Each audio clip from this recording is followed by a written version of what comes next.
Assalamualaikum warahmatullahi wabarakatuh. Sebetulnya gimana kabarnya ya? Semoga dalam keadaan sehat walafiat ya. Jadi ini ada perdebatan seru ya antara si Widya Mega melawan Lasman ya. Dan ada juga di Ononoy sekalinya muncul Abang Fitra ya. House perdebatan ya bersama Abang Cutek. Jadi gimana video selengkapnya sebetulnya? Ini dia. Pada waktu 2016 nggak ada yang nyari. Kalau misalkan kita berdua speak up, emang bakal ada yang percaya kita orang kecil, kita orang kampung, pasti bakal dikira halu lah apa, nggak akan ada yang percaya. Iya sih benar.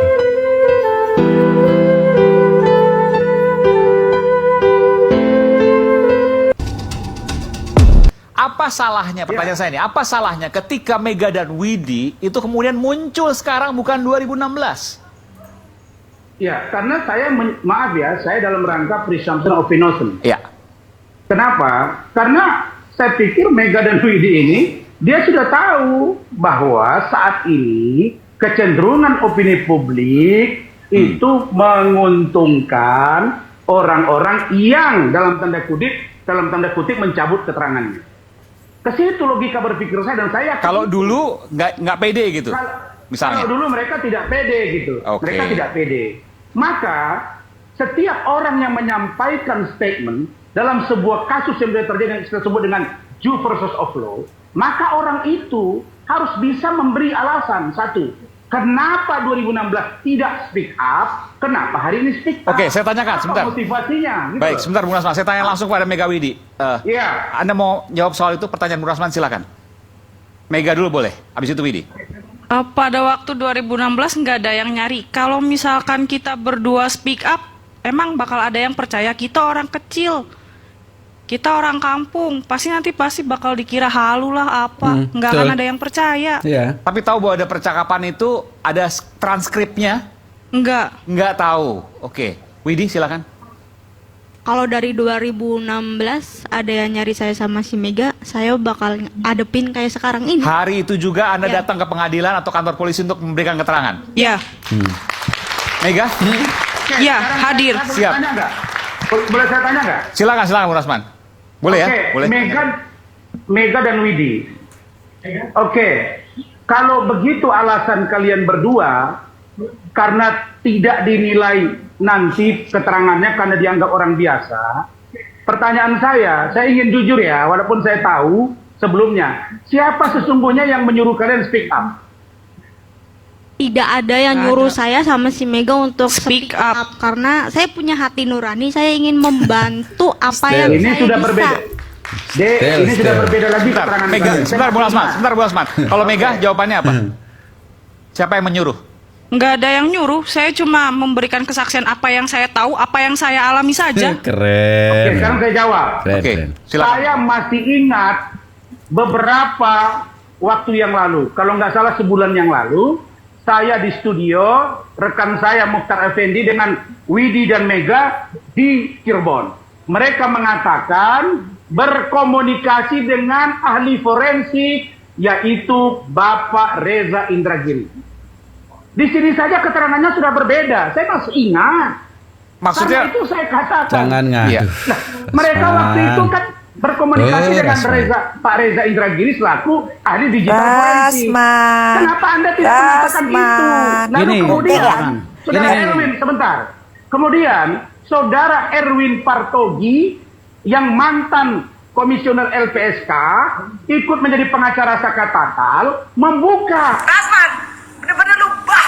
yang menjadi percakapan itu. Dan saya tanya, kenapa baru sekarang Anda timbulkan itu? Karena baru saya buka-buka filenya. Maka saya katakan, ini tidak datanya utuh. Saya malah ingin mencari siapa sesungguhnya yang memunculkan Mega, Widi, lalu kemudian perannya Reza, lalu kemudian bagaimana dengan Erwin. Semua ini menurut saya harus bertanggung jawab dalam rangka terangnya peristiwa kematian Vina dan Eki. oke, Bung Rasman begini. Jadi Anda, ini saya boleh, Anda meyakini, boleh dong kalau meyakini ya, bahwa Edwin Partogi, mantan komisioner LPSK, dan juga Reza Indragiri, psikolog forensik, yang mendorong Mega dan Widi untuk tampil belakangan ini untuk kemudian menyampaikan sesuatu. Itu? Saya tidak meyakini. Waktu itu Mega dengan Widi bilang bahwa mereka berkomunikasi dengan Bapak Reza Indragiri, Oke. sahabat saya. Mega, Apa motivasinya? sahabat saya Kenapa nggak sekarang tuh? bilang tidak ada? Oke, silakan Mega dan Widi. Sebentar, saya akan berikan kesempatan pada Bung Muhtar. Mega, Widi, silakan ada tanggapan soal itu. Udah gini aja Mas Aiman, biar klien saya tidak bingung menjawab. Enggak, sebentar, nggak apa. Saya ingin dengarkan. Jadi waktu itu komunikasi ke psikolog forensik Reza Indragiri dan Edwin Partogi, betul?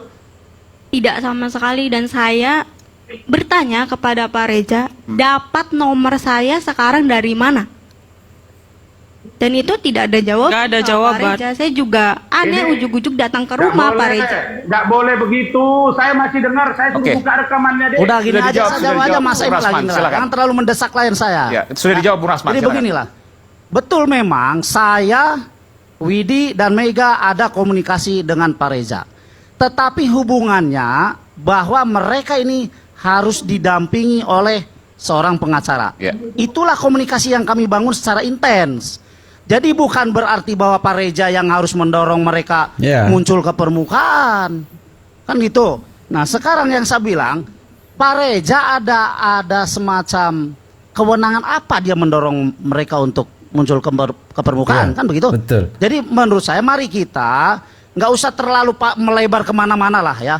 Pak Reza seolah-olah yang mendorong mereka untuk muncul ke permukaan, kemudian berbicara. Kemunculan mereka akibat ini, sudah itu aja. Akibat adanya ekstraksi HP-nya Vina, Baik. kan begitu? Rasman, oh Rasman, mulai Anda ya, urus saja dulu itu si Fadel tuh ya, urus Nikita Mirzani itu ya. Apakah Anda tidak berani berhadapan sama Nikita Mirzani itu yang kemarin habis dirujak Anda itu ya, terus melampiaskan sekarang karena Mega dan Widi itu orang biasa begitu kan, terus Anda semua maunya menggunakan statement atau bahasa-bahasa kayak gitu ya. Apakah Mbak Nikita Mirzani terlalu kuat untuk Anda gitu ya? Rasman ya, nggak usah begitulah ya, nggak usah begitu. Inilah potret sebenarnya Semeton ya, memposisikan dirinya ya, dimana kalau orang kecil itu dengan luar biasa begitu kan, tapi ketika berhadapan dengan seorang Nikita Mirzani, Anda itu kicep tuh. Ya, nggak bisa berkata dengan nada seperti nada waktu berhadapan sama Mega dan Widya. Ya, mudah-mudahan saya nonton ini Rasman ya. Dan kemudian lebih seru lagi ya perdebatan si abang kita tuh, bukan abang kita ya, abang Anda gitu ya, isi Bang Pitra begitu ya, menarik disaksikan. Ini dia sebentar. Saat ini kita diam-diam aja, tapi ada momennya nanti kita gigit, gitu loh. Bang menggigit tuh ya, siapa mau digigit? Kayak ini, kucing digigit. Kucing yang digigit.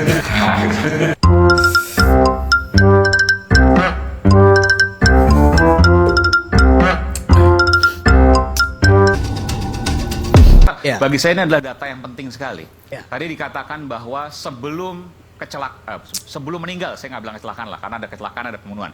Sebelum meninggal ya, 10 butir luar Iya, biasa ini, ya. nggak main-main. Tentu hasil otopsi itu ditemukan alkohol di lambungnya. Ini sudah dilakukan otopsi. Mohon maaf, Anda pemeriksaan keberatan dalam untuk keluar. menyampaikan apa Gitu loh. obatnya? Artinya mereka ini telah memfitnah orang. Jenis apa? Tanpa Saya ada data yang jelas. tidak tanya, saya juga tidak tahu. Nah itu. Jadi seperti inilah yang membuat kebingungan di tengah-tengah masyarakat kita. Anda yang bikin bingung. Kalaupun ada orang meminum minuman keras, tentu akan ditemukan alkohol di lambungnya. Dan yang kedua, kalaupun dia menggunakan obat-obat terlarang seperti fitnahan daripada jutek bongso. Di hasil otopsi juga kelihatan. Iya, hasil otopsi pasti kelihatan juga. Ini tidak ada.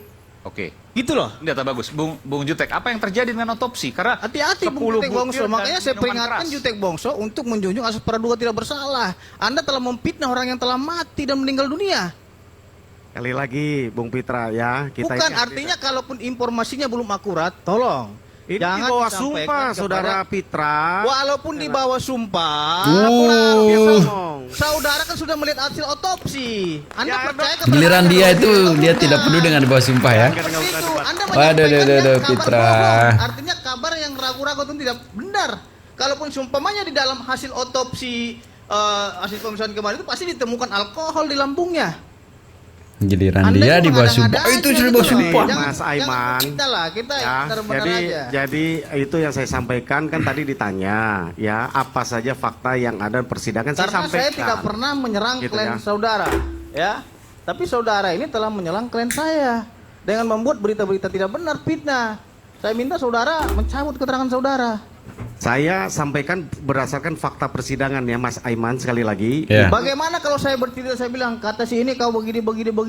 Saya minta berani saudara. sampaikan oleh Berarti karena Anda tidak itu sudah dibawa sumpah dan itu sudah tersebar luas ada di YouTube. Itu di persidangan, saudaraku, ya.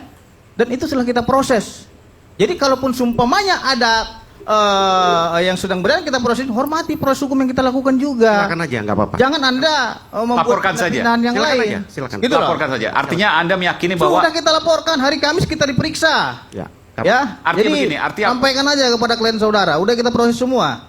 Tinggal tunggu gongnya aja. Saat ini kita diam-diam aja. Tapi ada momennya nanti kita gigit, gitu loh. Itu aja. kayak ini kucing digigit meong gitu. Artinya begini, Bung Aiman. Jadi selama ini kan kita nggak pernah Pecinta komentar. kucing soalnya. Ya, Nah itu ya, giliran kemarin itu pernyataan Syahib itu sudah di bawah sumpah katanya. Nah giliran sekarang orang memberikan statement kayak gitu, walaupun itu di bawah sumpah gitu kan, fitnah apa segala macam. Ini ada apa ini? Ya, tapi yang jelas kalau ini ada statement untuk publik ya, publik sudah tahu sebenarnya ya siapa yang mau berkata jujur dan siapa yang berkata bohong begitu ya. Jadi itu dia mungkin sebetulnya ketika memang sesuatu itu memojokkan kita halalkan ya. Tapi kalau ketika orang itu tidak berlaku begitu ya. Keadilan macam apa ini? Aturan macam apa ini? Inikah kualitas dari pengacaranya begitu ya? Yang dimana kemarin juga sempat timnya dia juga si Bu Elsa juga menjelaskan sesuatu yang lucu menurut kita ya, karena itu sesuatu yang oh kok bisa gitu kan, padahal kita sudah tahu juga ya. Dan apa yang disajikan oleh beliau ini dari pengacara si no itu hal yang geli kita tonton ya gitu, kok ada begitu kan, walaupun memang sudah pernyataan. Dan itu pernyataan yang disampaikan oleh Pak Jutek itu juga dibenarkan oleh teman dekatnya si Eki begitu ya, teman dekatnya si Eki. Terus kesaksian yang dihadirkan di hasil dari ekstraksi HP begitu, karena waktu menelpon itu lagi happy lagi mungkin ya terjadi seperti itu. Dan itu juga kesaksian dari salah satu tempat dia beli obat itu begitu kan, ada tuh ya. Nah, Pak Jutek langsung menyampaikan apa yang sudah diberikan oleh saksi-saksi ini begitu. Bukan Pak Jutek yang menyampaikan, bukan. Tapi Pak Jutek mengambil dari keterangan saksi-saksi ini. Gitu loh. Iya ya, saya bukan pengacara, tahu. Kok dia pengacara kok nggak tahu gitu ya. Kita lanjutin video. Dan ini sebetulnya kembali lagi nih ya. Ini perdebatan seru juga yang katanya seorang pengacara yang hampir sudah kiprahnya 40 sampai 50 tahun lah ya di persidangan gitu ya. Menarik untuk disaksikan ini dia. Jadi jangan berbicara tentang 40 tahun jadi pengacara, berbicara tentang ini. Ya, yang kita. jelas ini Pak bukan Kan novum begitu. Pak. Itu Tidak kan? pendapat saya. Oh. Pak. Gitu. Saya satu-satu saya kupas Pak ya. Ya, Jadi silakan. supaya tidak confuse.